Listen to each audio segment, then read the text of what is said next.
संविधान से कोई लेना देना नहीं है। ये शाही परिवार को सत्ता खुद के पास रहे तो सब कुछ अच्छा, लेकिन इस देश में सत्ता अगर उनके हाथ से चली जाए तो सब कुछ निकम्मा। ये वो लोग हैं जो पार्लियामेंट चलने नहीं देना चाहते। ये वो लोग हैं जो चुनाव में इलेक्शन कमीशन जो परंपरा है नियुक्ति की, अब इलेक्शन कमीशन पे सवाल उठाते हैं। ये लोग ईवीएम पर सवाल उठाते हैं और अब अपनी वोट बैंक के लिए संविधान को बदनाम करने पर निकले हैं। लेकिन कांग्रेस वाले सुन ले, उनके चट्टे बट्टे सुन ले, उनकी पूरी जमात सुन ले, जब तक मोदी जिंदा है,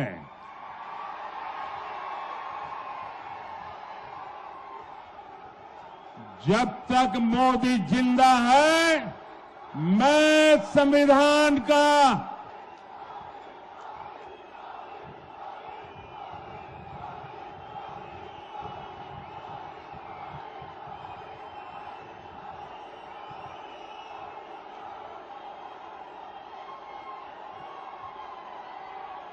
जब तक मोदी जिंदा है, मैं दलितों का आरक्षण, आदिवासियों का आरक्षण, ओबीसी का आरक्षण, मुसलमानों को धर्म के आधार पर नहीं देने दूंगा, नहीं देने दूंगा, नहीं देने दूंगा। మిత్రులారా, ఈ రాజవంశీయులు ఈ దేశాన్ని పాలించేదే మా జన్మ హక్కని, రాజ్యాంగం పట్ల గాని ప్రజాస్వామ్యం పట్ల గాని ఏ మాత్రం కూడా విశ్వాసం లేనివంటి ఈ కుటుంబము మేము అవసరమైతే ఈ పార్లమెంట్ కూడా నడవనీయము। ఇవాళ మీరు అధికారంలో ఉంటే మాకు ఈ అధికారాన్ని కావడానికి ఈ దేనికైనా దిగజారుతామని చెప్పి ఇవాళ రాజ్యాంగ సంస్థలైనటువంటి ఎన్నికల కమిషన్ మీద ఇవాళ అనుమానాలు వ్యక్తం చేస్తూ ఉంటారు। ఈవీఎంల మీద కూడా వాళ్ళు ప్రశ్నలు లేవనెత్తుతూ ఉంటారు। వాళ్ళు గెలవకపోతే అందరినీ కూడా అవమానపరుస్తూ ఉంటారు। ఈ ఓటు బ్యాంకు రాజకీయాలకు చివరికి రాజ్యాంగం పట్ల కూడా ఇవాళ ఏ రకంగా దుష్ప్రచారం చేస్తున్నారో నేను ఇవాళ వీళ్ళ యొక్క తొత్తులకు వీళ్ళందరికీ చెంచాలకు కూడా నేను సవాల్ చేస్తా ఉన్నాను। ఈ మోదీ బతికున్నంత వరకు రాజ్యాంగాన్ని కదిలించేటువంటి వ్యక్తి శక్తి ఈ ప్రపంచంలో ఎవరు ఉండరని, ఈ రాజ్యాంగాన్ని కాపాడే పూర్తి బాధ్యత మోదీగా నేను తీసుకుంటున్నాను। ఈ రాజ్యాంగం పట్ల ఏ రకంగా దళితులకు, ఎస్సీలకు, ఎస్టీలకు, ఓబీసీలకు రిజర్వేషన్లు కొనసాగుతున్నాయో ఆ రిజర్వేషన్లకు మతపరంగా ముస్లింలకు దారాదత్తం చేస్తుంటే సహించే ప్రసక్తి లేదు। నేను బతికున్నంత కాలం వాటిని అప్పగించనని చెప్పి కూడా నేను ఈ రోజు సవాల్ చేస్తా ఉన్నాను। ఇవాళ साथियों, मैं आज तेलंगाना की धरती से ऐलान करता हूं, मोदी की तीसरी टर्म में, मोदी की तीसरी टर्म में ये वर्ष हमारे संविधान के 75 वर्ष हो रहे हैं।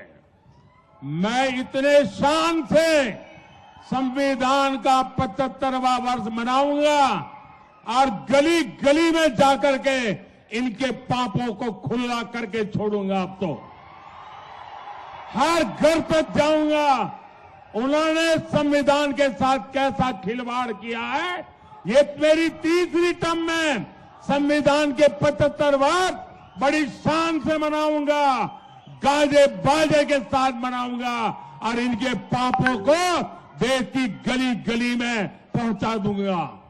మిత్రులారా, ఈ తెలంగాణ నుంచి నేను ప్రకటిస్తా ఉన్నాను, మోదీగా నేను మూడవసారి ప్రధానమంత్రి అయిన తర్వాత ఈ 75 సంవత్సరాలు రాజ్యాంగాన్ని రచించి పూర్తయ్యే సందర్భంలో తప్పకుండా ఈ 70 సంవత్సరాల రాజ్యాంగ అంగరంగ వైభవంగా ఈ దేశవ్యాప్తంగా ప్రతి పల్లెల్లో ప్రతి పట్టణంలో కూడా వైభవంగా బాజా బదింతులు జరుపుకోవడమే కాకుండా ఆ రాజ్యాంగాన్ని గౌరవింపే రీతిలో ప్రజలను భాగస్వామ్యం చేయడమే కాకుండా వీళ్ళ పాపాలను, ఈ రాజవంశీయుల పాపాలను ఎండగడుతూ ప్రజల ముందు దోషిగా నిలబెట్టడానికి రాజ్యాంగానికి అడుగడుగునా ఏ రకంగా అవమానపరిచారు, తూర్చిపరిచారు, మీ యొక్క అధికార దాహంతో రాజ్యాంగాన్ని ఏ రకంగా కించపరిచారో ఈ 75 సంవత్సరాల ఈ యొక్క ఉత్సవాల సందర్భంగా మీ భాగవతాన్ని బయట పెడతానని, బహిర్గతం చేస్తానని చెప్పి కూడా నేను సవాల్ చేస్తా ఉన్నాను.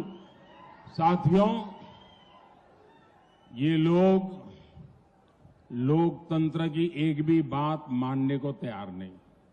ये चुनाव लोकतंत्र का सबसे पवित्र उत्सव होता है, लेकिन इस चुनाव में इन्होंने एक नया उद्योग शुरू किया है। लोकतंत्र की भावना को चूर चूर करने वाला नया उद्योग शुरू किया है। इन लोगों ने फेक वीडियो बनाकर देश में लोगों को गुमराह करने का, समाज में तनाव पैदा करने का, संघर्ष का वातावरण बनाने का खेल शुरू किया है। इसमें तेलंगाना कांग्रेस और खुद डबल आर का नाम सामने आ रहा है। आप मुझे बताइए, क्या संवैधानिक पद पर बैठे लोगों से ऐसी हरकत करने की उम्मीद कोई देशवासी कर सकता है क्या?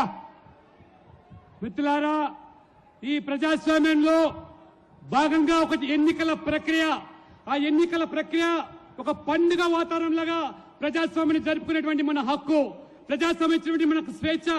అటువంటి ప్రజాస్వామ్యాన్ని ఇవాళ ఈ కాంగ్రెస్ నాయకులు అవమానపరిచే విధంగా వాళ్ళు ఓటమి ఛాయలో, ఓటమి నైరాశ్యంలో ఏ రకంగా దిగజారుతున్నారో, ఈ తెలంగాణలో ఒక ఫేక్ వీడియో సృష్టించి ఏ రకంగా ఈ సమాజాన్ని విచ్ఛిన్నం చేయడానికి కుట్రలు కుతంత్రాలు పండుతున్నారో, ఎన్నికల్లో గెలవలేమని చెప్పి ఏ రకమైనటువంటి దిగజారు చర్యలకు పాల్పడుతున్నారో తెలంగాణ కాంగ్రెస్ పార్టీ, అదే రకంగా డబుల్ ఆర్ గా ఇవాళ కొనసాగుతున్నటువంటి ఈ యొక్క రాజు ఈ తెలంగాణలో అత్యంత పవిత్రమైనటువంటి రాజ్యాంగ పదవిని అనుభవిస్తున్నటువంటి ముఖ్యమంత్రి చేసే పని అని చెప్పి తెలంగాణ సమాజం ఇవాళ ప్రశ్నిస్తున్నది.